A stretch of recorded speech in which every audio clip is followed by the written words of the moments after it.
All right. Hi, Liam. Hi, Lydia. Well, I'm going to read that book today that you really wanted me to read. The Three Little Aliens and the Big Bad Robot.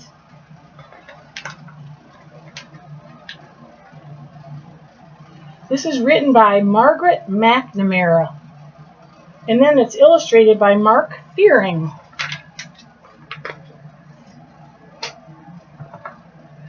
Once there was a mama alien who had three little aliens. They were called Bork, Gork, and Niklowitz. Bork, Gork, and Niklowitz grew up in an old-fashioned house in a snug, cozy crater on a tiny little planet. As the eons passed, their house got too crowded. Can you see that?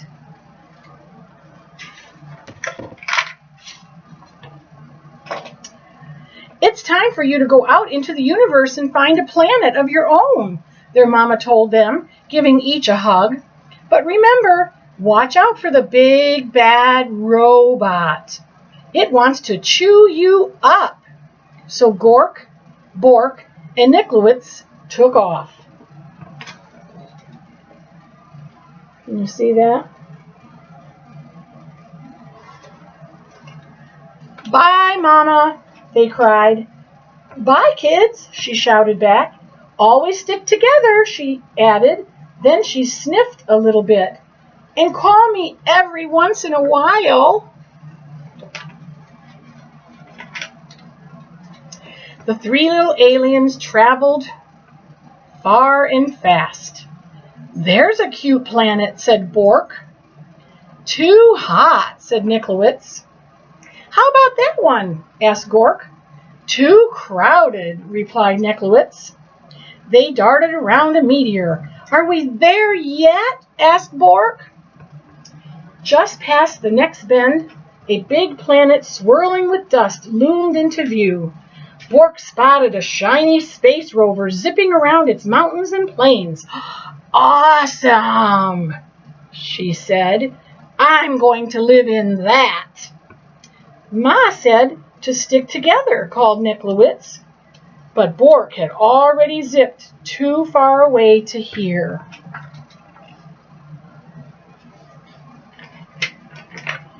Niklowitz and Gork traveled on. Niklowitz didn't like the looks of the next planet. Nowhere to breathe, he gasped. Picky, picky, Gork said. Then just ahead, he spied a giant planet with huge golden rings around it. He jumped on a passing satellite and caught a ride on a ring. Whee! He squealed. This is what I call home. We can't live on a ring that goes around in circles, yelled Niklowitz. We'll get dizzy. But Gork wasn't paying any attention. Now remember, you can look at the book and see the pictures at the same time I'm reading. Now Niklowitz was all alone. He traveled deeper and deeper into space until he spotted a massive blue planet far out in the galaxy. It had 13 moons and refreshing breezes. This faraway place is where I'll build my home, he said. It will be safe from the big bad robot.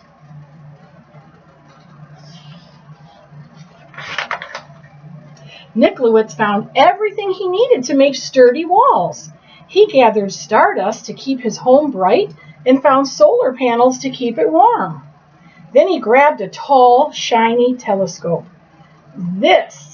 This'll do for a chimney, he said, though no one heard him.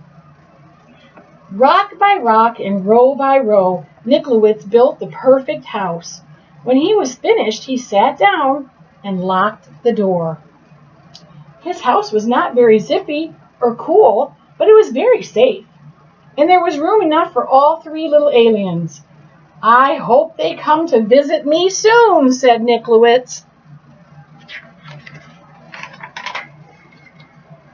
Then, one galactic down, there was a rumbling in the universe. Creep, boink, meep, diddly, deep, ork, eep. It was the big robot. Bork was so busy on her swirly red planet that she couldn't hear the robot's call. She didn't feel its giant footsteps as it leapt from star to star, and she didn't see the robot.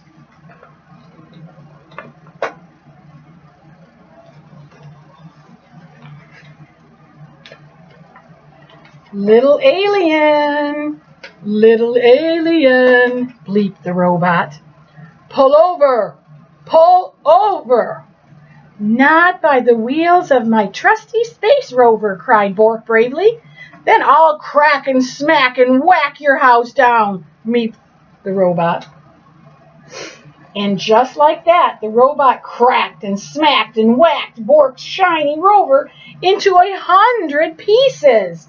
Greep, boink, meep. Peedily deep, Bork, eep, eep. As fast as the speed of sound, Bork jetted away, the robot close behind her. As the robot was about to eat her up, she spotted Gork's satellite house.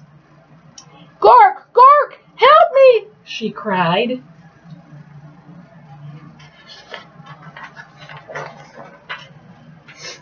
But Gork was having so much fun surfing on the rings of his giant planet that he didn't hear Bork's cries. He didn't see the robot chomping on comets and ripping open black holes until the big bad robot caught Gork's satellite in his huge metal claw. Little alien, he broinked. Come out of hiding. Not by the orbit of this ring I'm riding, cried Gork stoutly. Then I will shatter and clatter and scatter your house down, groinked the robot.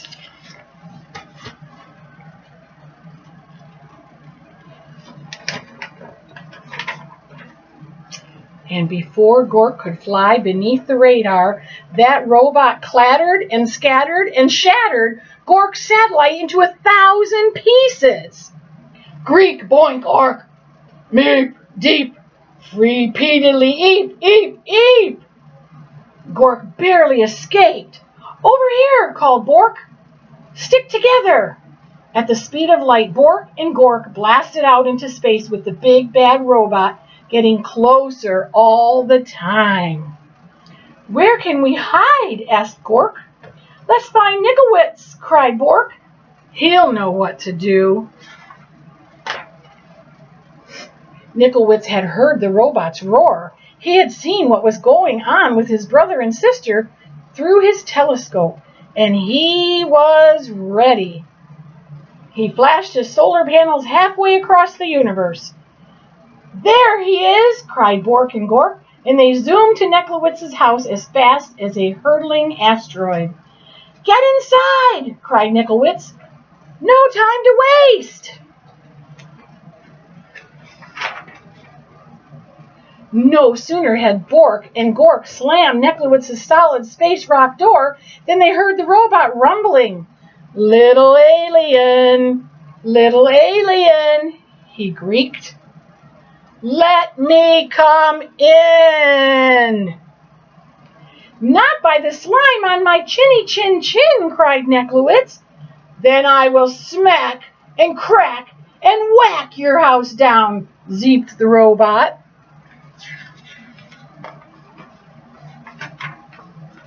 The big bad robot bashed and crashed Nickelwitz's strong, solid house. Nothing happened. Then it pounded and smashed really hard. Not a crack. Then he loaded up its triple blaster and zapped that house, but good. That house would not fall down. So the robot forced his way into the little alien's house, right down the chimney. The aliens covered their ears and waited for the robot to chomp them up. What do you think? You think that's going to happen?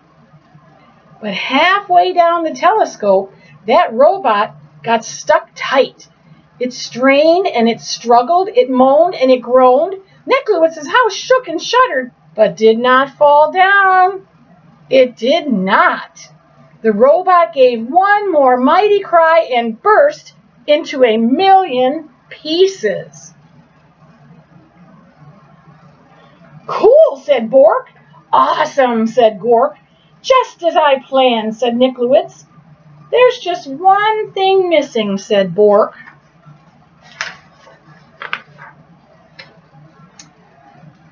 Phone home, said Gork. So Necklewitz did. Ma, he said, we have the coziest house in the galaxy. Won't you come over and tuck us in? And she did. What do you think? This is the book, Liam, that you said you wanted read first. Let's see what I can find now to read for Lydia, too. All right, I'll see you next time. Bye. I love you both.